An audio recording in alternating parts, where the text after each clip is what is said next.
Hello to everyone, good afternoon.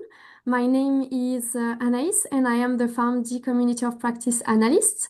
Welcome to you all to today's webinar, which is dedicated to strengthening small producers' revenues through price risk management.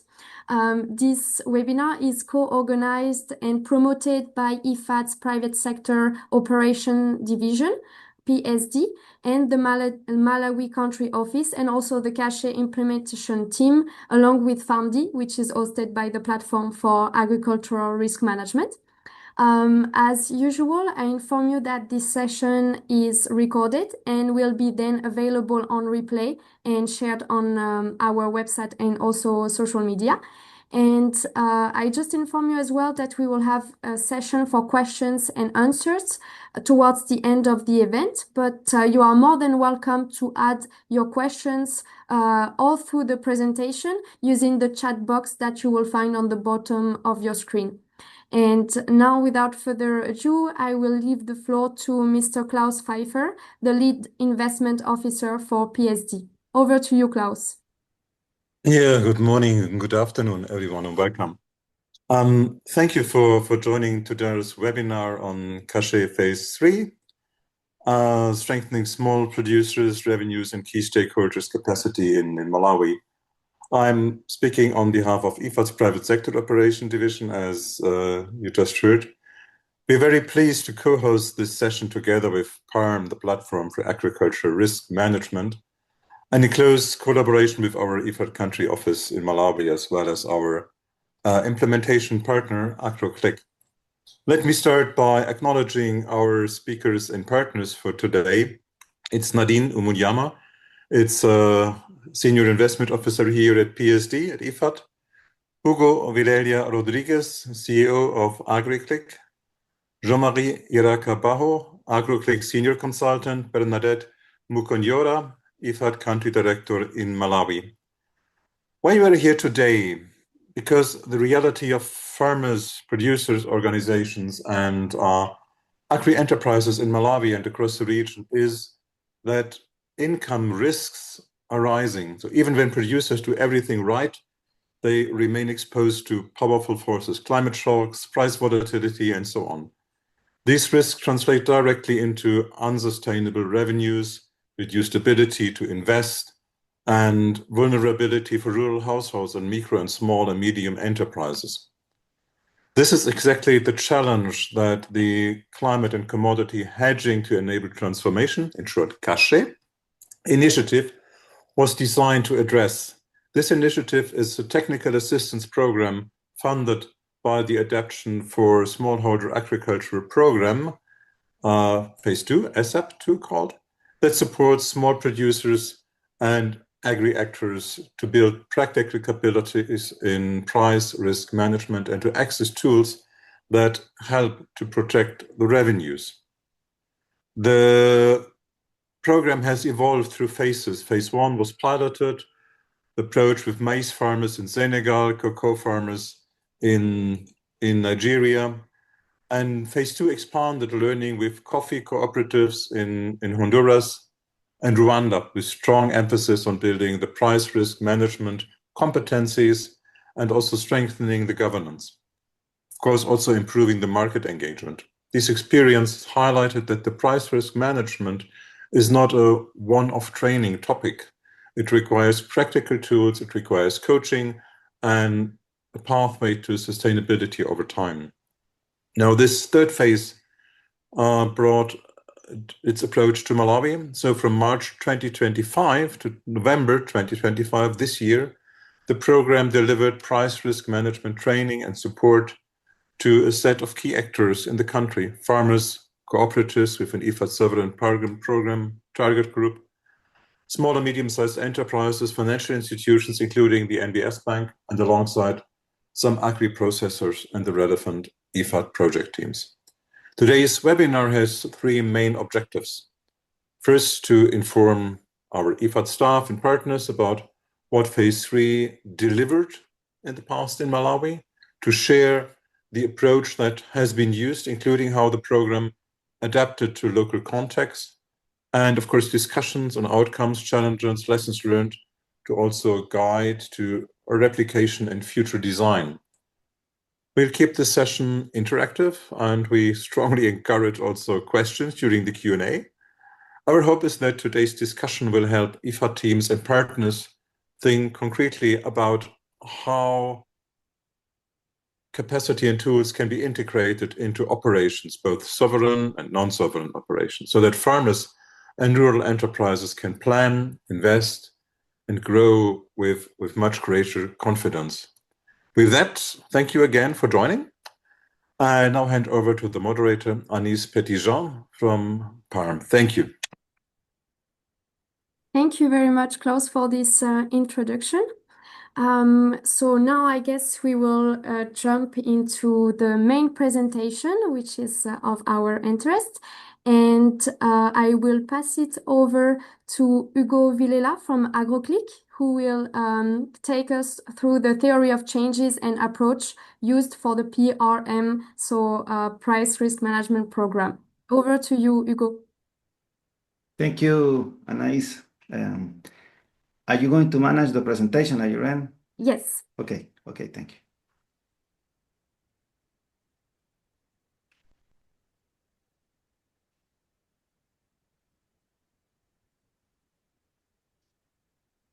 I hope that you can all see my screen. So okay, so you can go to the next one. Okay, thank you. So the price risk management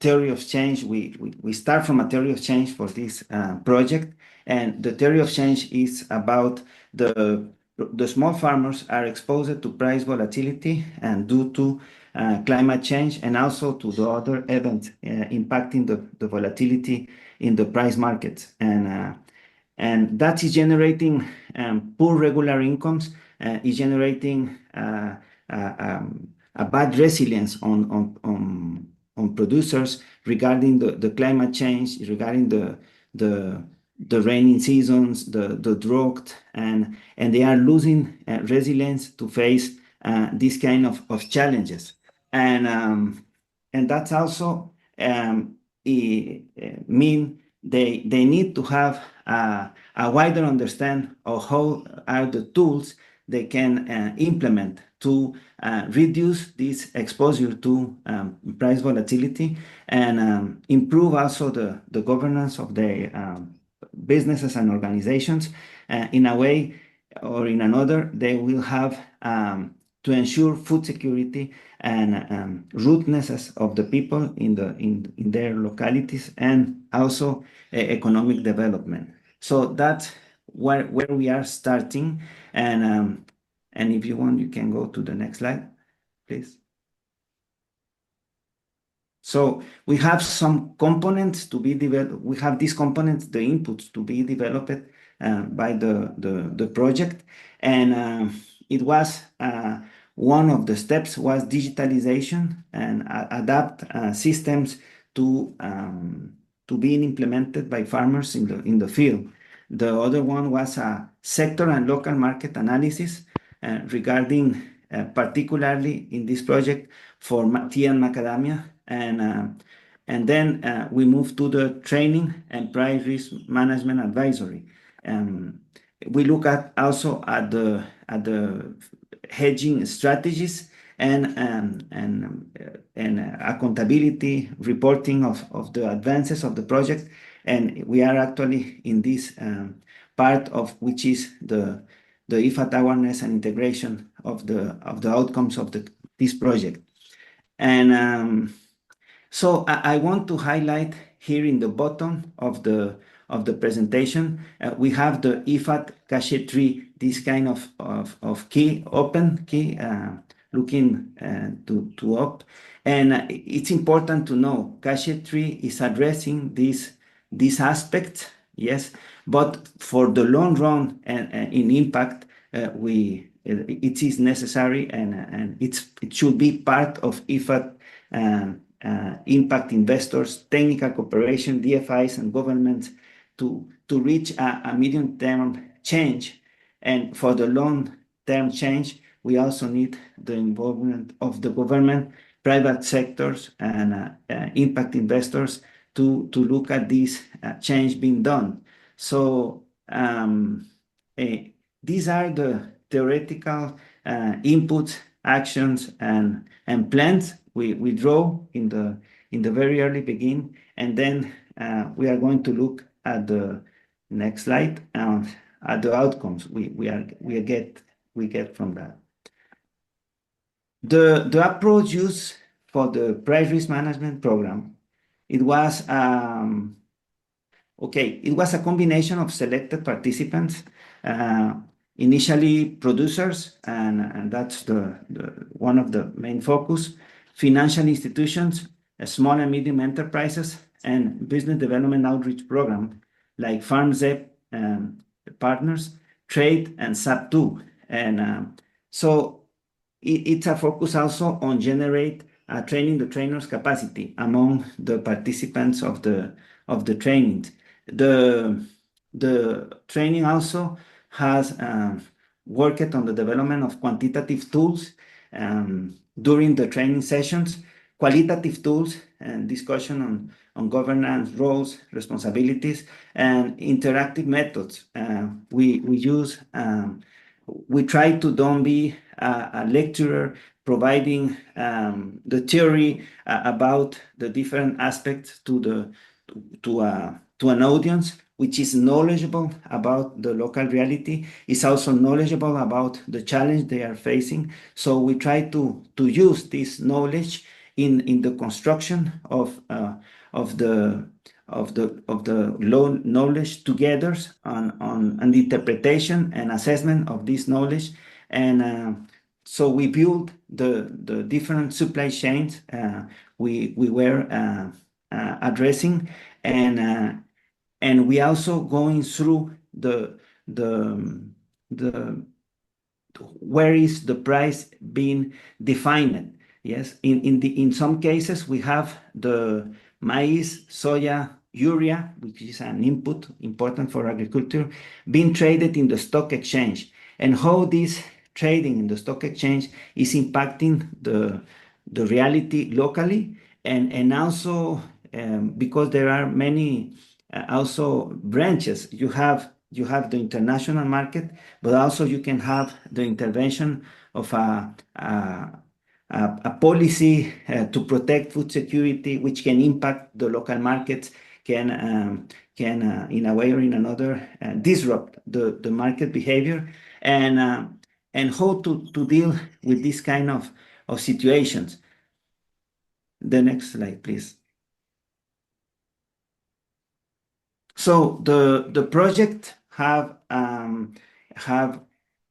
the components of the project have been some cases modifier or no. The digitalization and adaptation, we had delivered a software system to manage the trade of commodities, but in this particular case, we were challenged by the fact sometimes you are running when you need to start to walk first, learn to walk, and then we run with the software and systems, and we manage this adaptation more in a way to understand the how they are registering in the organizations we visited. They are registering their operations, and starting first with Excel systems to manage this outcome. But the system have been delivered. We also managed to get the sector and local market analysis preliminary this baseline, this tea market study was focused on macadamia and tea, and because it was the interest in the exporting sector of Malawi. But we look during the baseline assessment that these sectors don't show interest and to join the CACHET 3 program, and also when we look further during the visits, the organization are more involved in the food security and the crops we visited when we visited Bonfa Cooperative or Nafiri Cooperative and other stakeholders. It's about maize, soya, urea, and so the study regarding the macadamia tea it has been done. It has been delivered, but the focus regarding the intervention had to change, and we need to make this adaptation because also it was the more important thing for the farmers. Yes. And so next slide, please. So we went to Malawi for the delivery of the training and training and advice inside, and we were completely supported by the Malawi Country Office to get really the things done. We moved from tea and macadamia to food security products like maize, soya, urea, which is the focus of the cooperative and SMEs, small and medium enterprises, and a focus also on training the trainers because we had participants from the trade program and the trade. I don't know if somebody helped me with what that means, and the SAP2 project, which are technical cooperation project for led by the government with the sponsor and support of IFAD. And it has been great to have them there because they also take these tools we deliver it in their day-to-day working with the farmers organizations. We look at the financial instruments for do the hedging and the hedging strategies aimed to allowing organization to manage food security priorities. So we had here the physical strategies, what they can do at their own without go to the financial market. And we also assess some positions, open positions from some organizations which have their warehouse full stocked of maize or soya, and sometimes they wait until the very end or until the start of the next production season to get the better prices. So we assess also this kind of situations. And thank you, Kodwani, for that.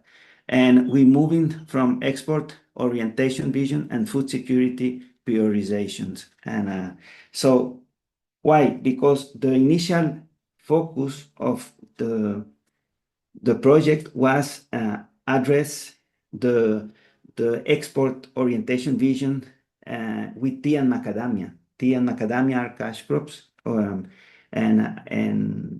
we had to prioritize to food security because the feeling need of the people we visited was exactly that: food security, how to manage their stocks, how to manage their business in the local market, regarding also all the aspects which can impact their business also internationally and not only locally. And if you can please go to the next slide. So the monitoring and evaluation have been done through monthly reports and guidance from our IFAD local focal point.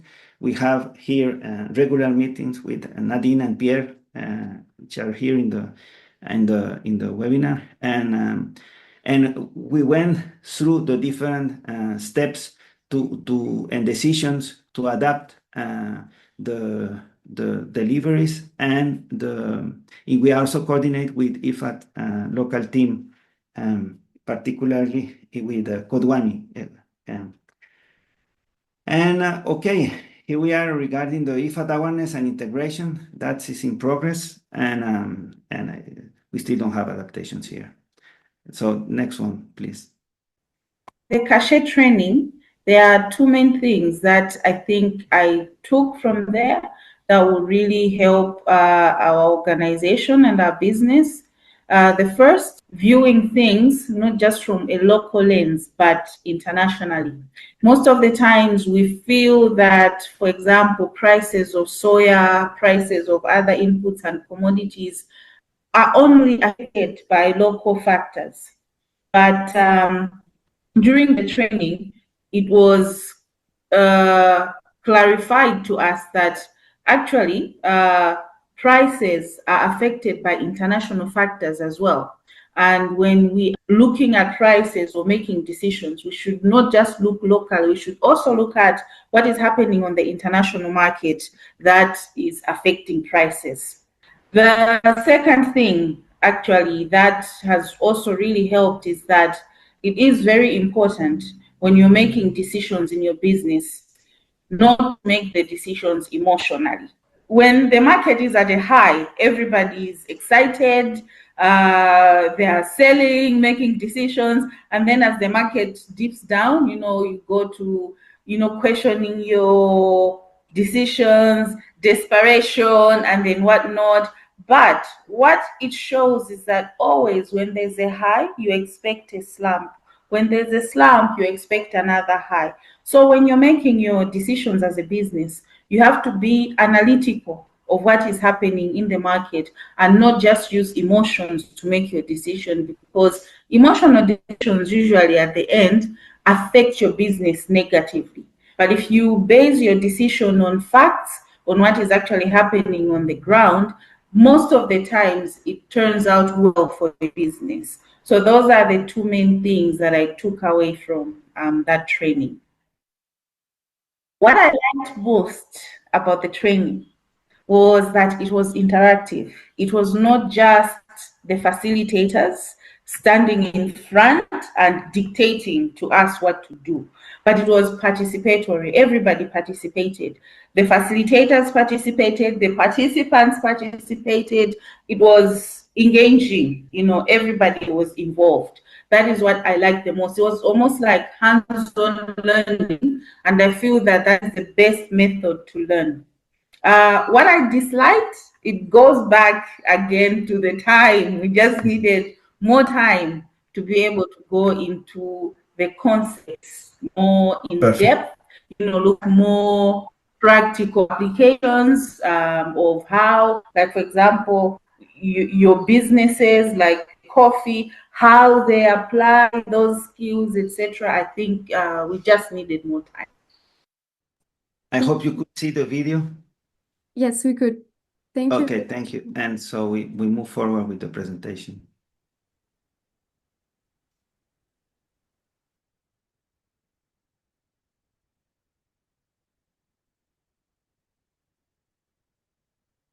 Thank you very much, everyone. This is a good moment after this video who just was bringing me to Malawi, to my sister and brothers in Malawi, the good moment we got in the training. So as far as concerning the training outcomes, the training had been improved the understanding, so the understanding of supply chain and the market behavior and the risk. The knowledge, the supply chain, for every supply chain, we calculated the cost of production. For every supply chain, we had been helping together with the participant identified the type of risks and how better we can develop the strategy for risk management and even the market behavior. As number two, we provided the concrete tools in terms of financial and the commercial decision making. We showed them the bar chart on using a bar chart, how you can track their prices, their price in real time. And for most of them, it was the first time they got that. They didn't know it before. And we used it at every step so that everyone can understand how can use it, how can access the information, and how we can even use the tools. Other information we shared, as Hugo mentioned, there was this software system for to manage the commodities, which had been developed during the CACHET 2. We explained that we given a good example online, what is available, and also how better, if necessary, you can use it as Excel sheet. This was also helpful, and we left it those tools with them. They can use it every day. So we created a space of dialogue among stakeholders. We realized that there was a kind of exchange. We created the exchange. Not we at the beginning it was like people are not sharing information. Some stakeholder were behaving behavior like a competitor to another. I wanted to sell better than that one. And this at the end of the training, it was clear that they understood the importance of sharing information, sharing even the experience, and also advising each other on a strategy how they can sell better. That dialogue space was created during the training, and then we increased the demand deeper structural capacity building. At the end, even during the evaluation, the report on the evaluation of the training, we felt that people need to learn more. The interest is high, and they are willing even to participate in any opportunity online or whatever reading. And this showed us that there is a commitment, there is a change in terms of working for looking information and the knowledge for improving the businesses. Thank you very much.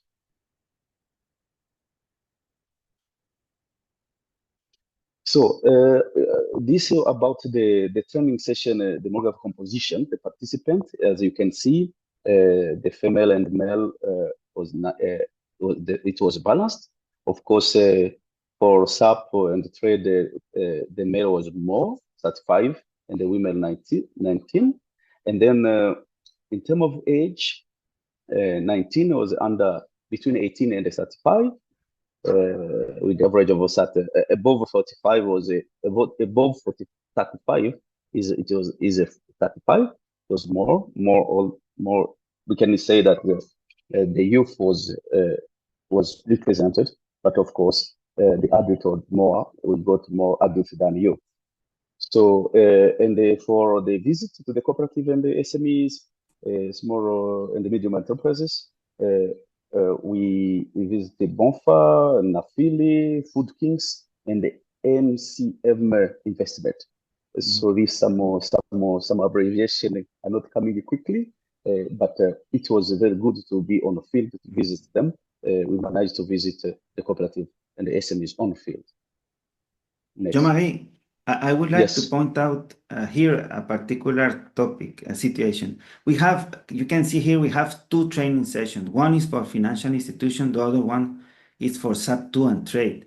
Why there is two separate training sessions? And part of the adaptation was to have a training session focused on financial institutions, which is different than the one for SAP2 and trade officers, project officers, because one are doing outreach in the fields with producers organizations, and the other ones is the financial institution assessing the businesses to invest.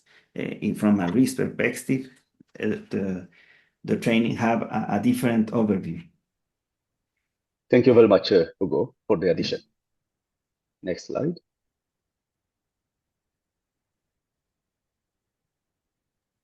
Thank you. Continue with the challenges. Okay, no, thank you. Over to you, Nadine. Thank you. Thank you very much, Jean-Marie and Hugo, for providing such a great overview of the project. Now, just before passing it over to Nadine Umunyana, I just wanted to remember to everyone that after Nadine's intervention, we will have a Q&A session. So feel free to use the chat to ask all of your questions to all the panelists. Now, over to you, Nadine. Thank you very much, Anaïs, for moderating this session, and thanks for the presenter, Hugo and Jean-Marie. You heard about Hugo and Jean-Marie. Now I'm going to touch on the challenges and the valuable lesson learned after this training happened in Malawi. I will touch on the main takeaway from this session for improvement in the next trainings. Yeah. Number one, we have the training should be planned and organize a coordination visit before the project launch. The project was launched online with some meetings, whatever, but the project implementer went just for the on-site training at the day of the training. It's better to plan a visit before, because each country has its own challenges and also opportunities. Yeah. The number two is to conduct an early value chain screening to prioritize the value chains with the highest potential gains from the price risk management training. You heard Hugo talking about tea and macadamia. Yes, initially the main focus was on tea, macadamia. That's our IFAD non-sovereign operation NBS Bank is financing. Then we thought that they are the most value chain that are exposed to the price fluctuation in the market, but it was not the case. Fortunately, there was some adaptation, as Hugo mentioned before. Number three, we have, I talked about that, to broaden the target group. We have our non-sovereign operation mentioned, financial institution, but we added other beneficiaries from our sovereign operation project. From the beneficiaries from our sovereign operation project, then we found out with many financial institutions, cooperatives of producers, and also SMEs, including the aggregators. Yeah, the fourth thing is also Hugo talked about that, how to differentiate the training, because what a financial institution will need, it's not what the producer will need or the business development team will need. Then it was important to separate the group of training and even the content, which was different in CACHET Phase I and Phase II in Senegal and Nigeria, and Honduras and Rwanda. That was good, the adaptation. Next slide.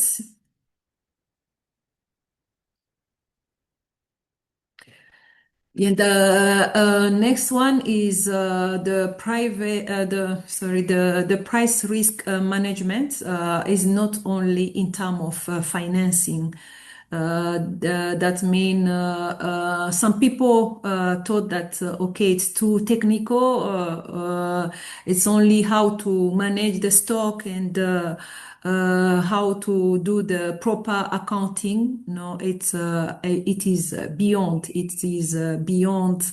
It has to start by planning, how to manage the store, how to do the proper marketing, even collaborate with other, as discussed before. They were in the beginning, they were like competitors. We can't say this, we can't say that, but you have to share the information if the focus is the beta market, then you have to share with the peers and on the opportunities, challenges, so that everything goes well. There's this price risk management also help them how to negotiate contracts, especially in terms of price.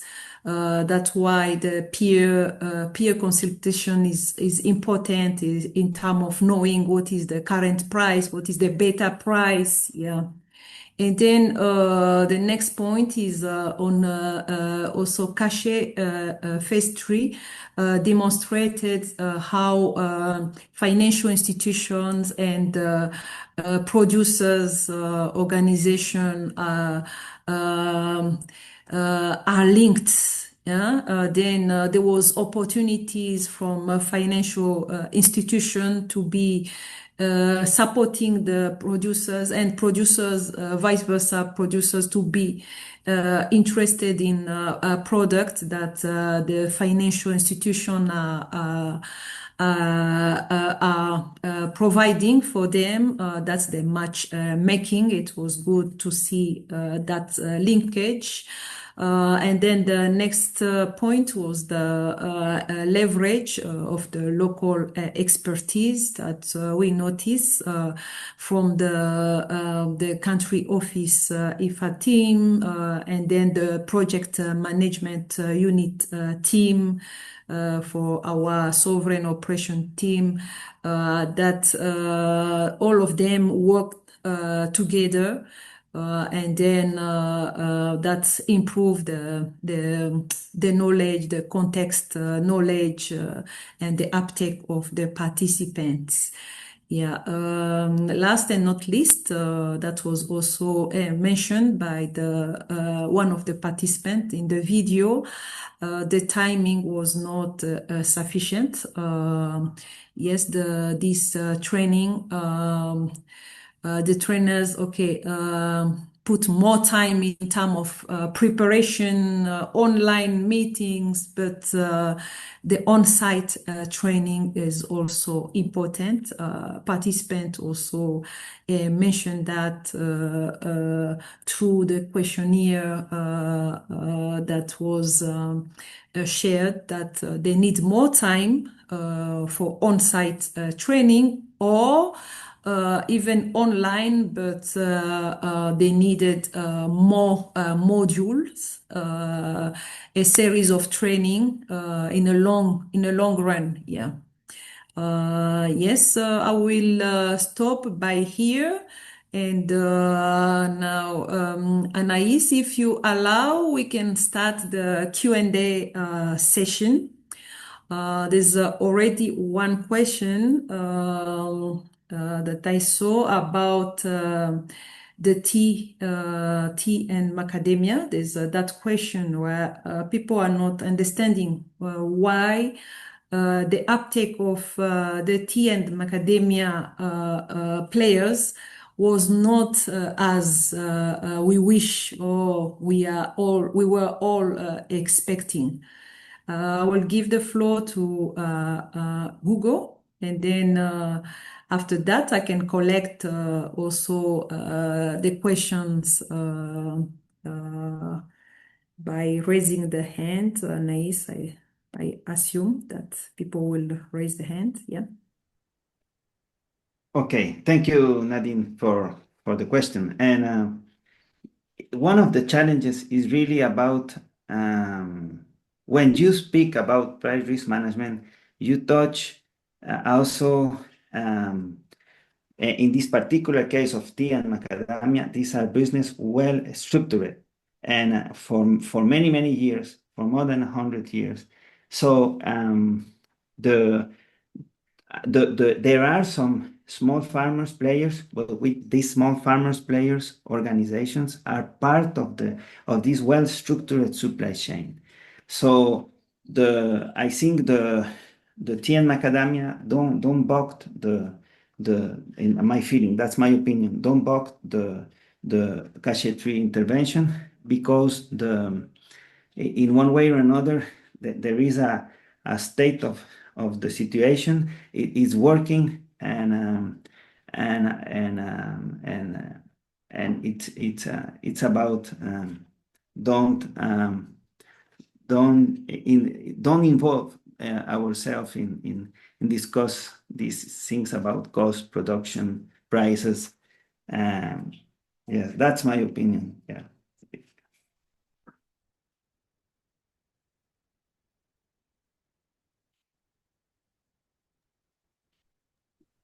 Thank you, Hugo. I see, Jean-Marie, that you open your microphone if you want to complete. Just to complete, I do support what Hugo said, and we got also that feeling that there was no willing to share information during the session of the phase of baseline assessment. The actors were not really willing to share information or to open up to it was also one of the concerns. Thank you. Yeah. Thank you so much. Other question? Yes, feel free to raise your hand, and then you can also ask in French. Yeah, I saw two questions on the chat. Someone asked, what is the source of reference market price and how much reliable it is? Is there any source for historical price? And a follow-up question, how to manage price manipulation by some actors?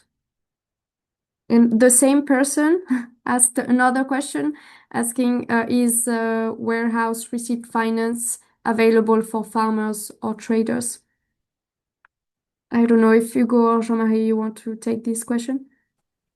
I can take some, and Jean-Marie will help me if it's needed. I see a question in French.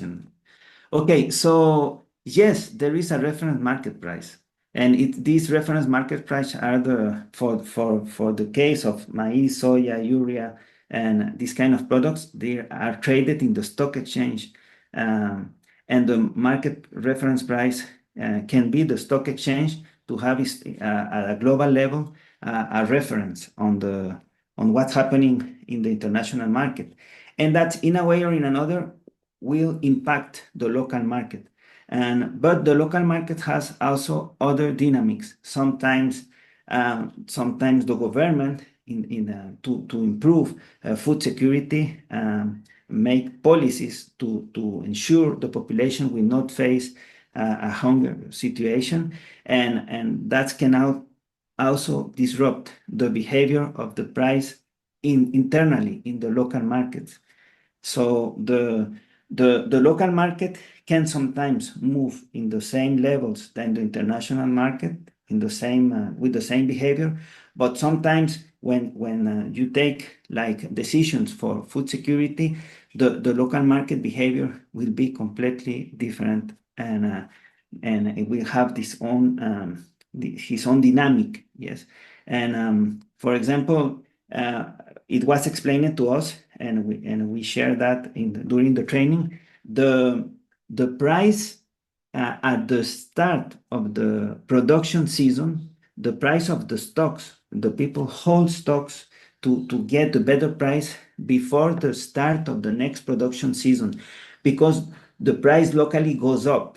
So if you don't have this local price history, at the end, what you can have is your cost control. You can have information and control the information about your cost and about your expected margins, and locally. Yes, you are trading locally, so you can see the whole picture, but you also have to have a control on your cost and the expected margins. Once you are covering your cost and you are reaching your expected margins, it has been also discussed like one of the mitigation strategy. It's a hold. You are holding a stock and then you are waiting for a price.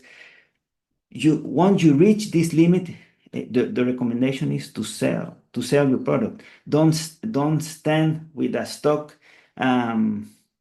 expecting the price will goes up, because in any moment it can be a third party, it can be a government policy, or a cross-bordering importation of huge amount of maize, and the price can drop.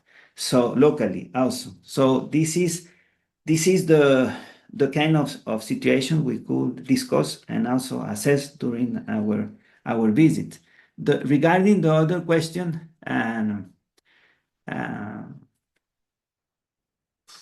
the baseline assessment is private.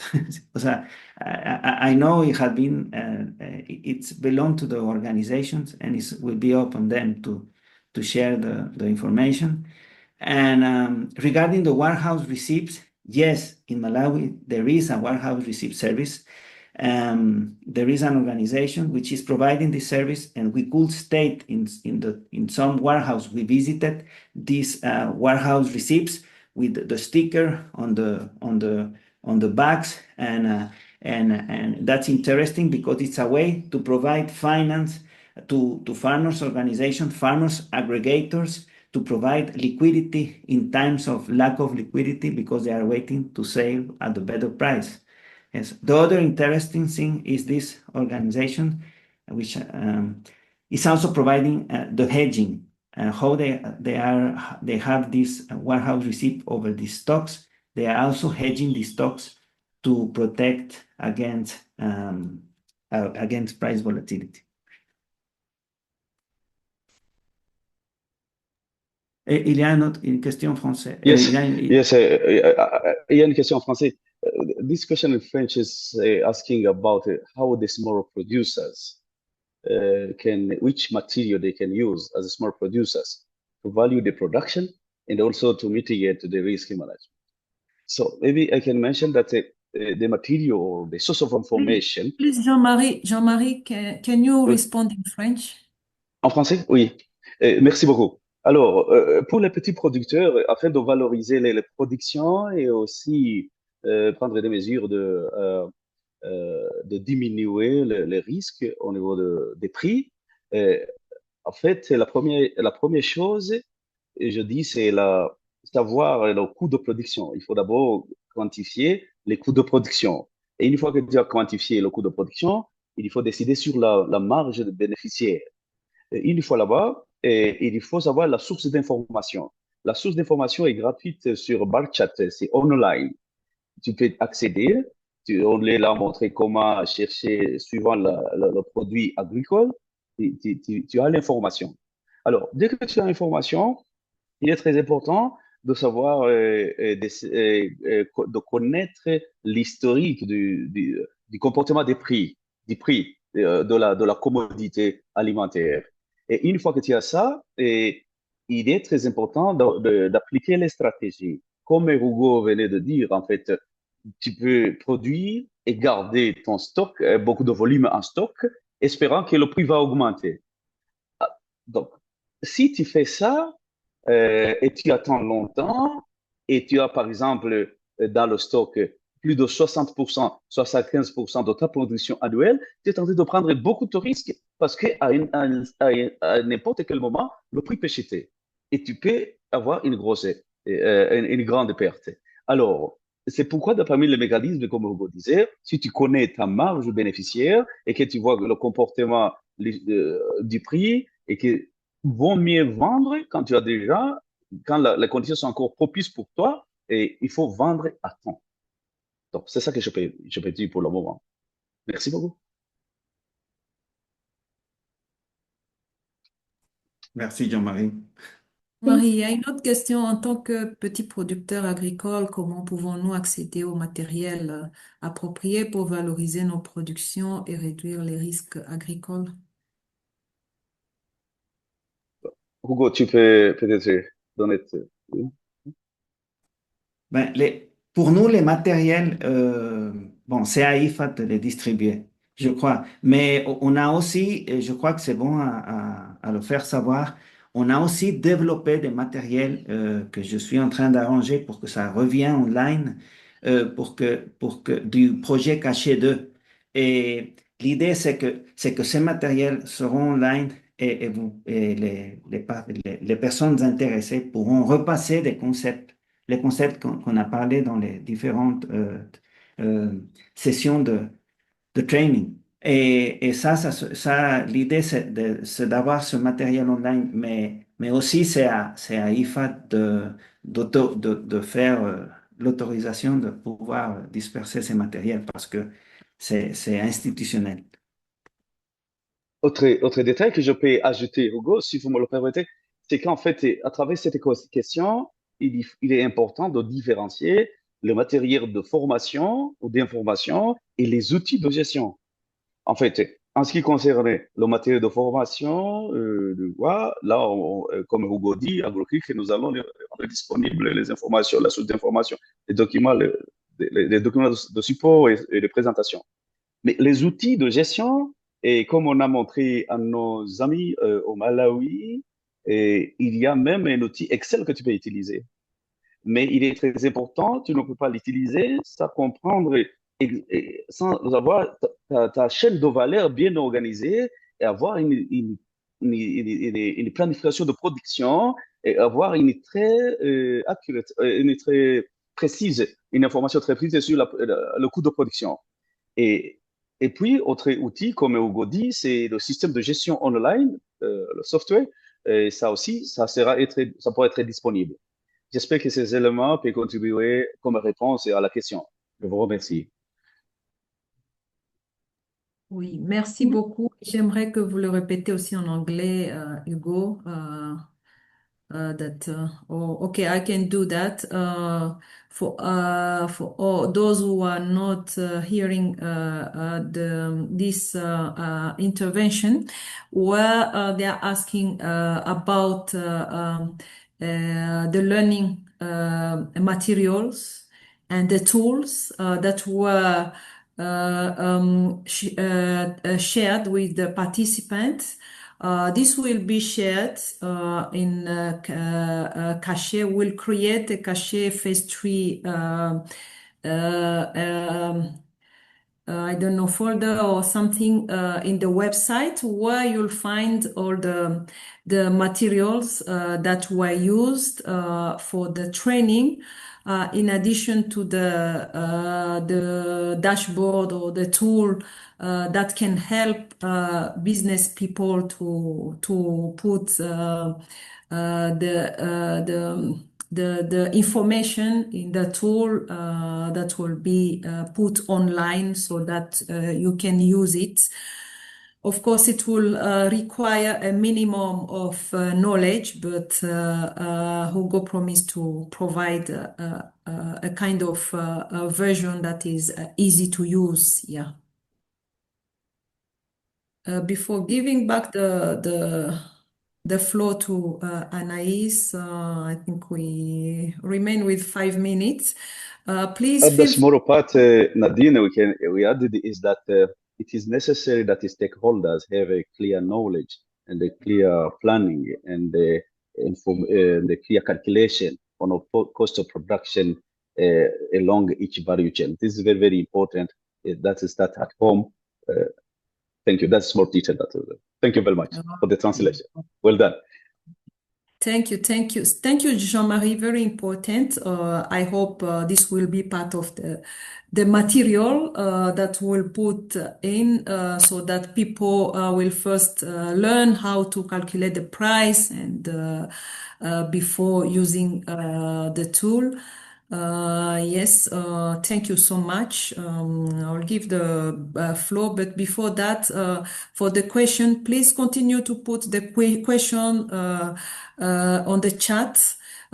Even though we are going to close, but we'll make sure that all the question is responded. All the question will be responded to the person who will put the question. Yeah. Over to you, Anaïs. Thank you very much, Nadine and Hugo, of course, and Jean-Marie for providing all these answers. I remind you that we will send you a follow-up email with the presentation and also the live of this event. And now I am pleased to hand it over to Ms. Bernadette Mukonyora, the country director for Malawi, who will provide her conclusions and recommendations. Over to you, Bernadette. Yes, no, thank you very much. This has really been quite an interesting discussion. It's a pity we only have 1 hour. I saw there's a question there on the maize prices. I think that's a question for another day, but for Malawi, that the price controls are really mainly on the maize. I'm just digressing from my closing remarks. And it is a commodity, of course, where the government is also intervening, pumping in, maize product through the strategic grain reserve, but also trying to intervene on price stabilization as well. So it's a heavily subsidized sector, but we can have discussions, I think, after this, if anyone is interested. So really, I just want to thank all the speakers and participants for such an excellent and I think a very practical discussion. We are discussing a highly technical issues, and I think it's really good to see that some steps have been taken to ensure that the various stakeholders in agriculture markets are being capacitated to really be able to start, hedging price. A clear conclusion from where I sit is that price risk management is not theoretical. What the program has shown us is that, the training combined with practical tools and real market discussions, and I think you saw that, there were real interactions with cooperatives, with the MSMEs, financial institutions, and the outcomes of this CACHET supported program is that there is, I think, a need to continue enhancing the improvement of stakeholders so that they understand the supply chains, markets, and risk. Most of the time, we are focusing on production, and we tend to feel or think the market will organize itself. But I think there is a need for us to focus on that and getting producers to have an understanding of the markets. The issue around these concrete tools, and I saw the comment on how smallholder farmers or groups or cooperatives, whether they would really indeed have the capacity, for these kind of tools and the financial and commercial decision making, which requires a greater degree of analysis and reflection. And I think that remains a question for the trainers and our colleagues in IFAD and for ourselves as well. The issue of dialogue, I think, was very key. And I think one of the key outcomes there was just bringing different players, bringing potential competitors together and actually saying, indeed, you may be competing, but, we do need to sit down and have some sort of a conversation. And I think there is demand for more structured and deeper capacity building. We heard the feedback from one of the participants that, these once-off or virtual discussions are good as an initial start, but, there is need for, I think, more sustained conversations so that the stakeholders are able to actually grasp the principles. The value of adaptation, I think, our trainer, Hugo, Nadine, the colleagues, we're really trying to adapt to the context of Malawi. While, the initial assumption was that there would be an anticipated stronger uptake on the export-oriented value chains, your tea, your macadamia. But what we saw is a pivot towards the food security priorities because, the export-oriented value chains are far more organized, structured, and they do have a higher degree of resilience within them. And this kind of flexibility is really needed. It's the strength of these kind of programs. Lastly is this issue of, I think, the coordination. I've already spoken about it. For IFAD, we do have an aspiration to bring closer our private sector work with what we are doing in the public sector window, because at the end of the day, the investments under the public sector window, it could be, these public goods, the training, capacity building, the market infrastructure, roads, the grant products, and all of that. All of that training should result in a closer relationship between producers and the private sector. So that coordination is really, really key, and it's something that we take forward as the country office. Some critical recommendations without repeating: start with an early inception and coordination visit, as we were told. Simplify and phase the baseline assessment. That's a key message for us. Move from training to accompaniment.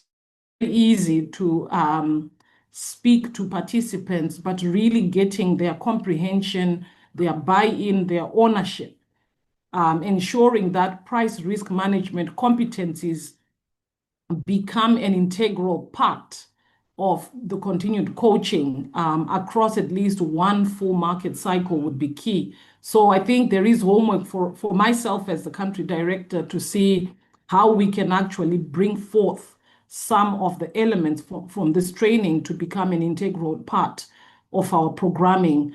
And I think, not reinventing the wheel, how to integrate or embed price risk management into existing structures is very key. We do have our program management units.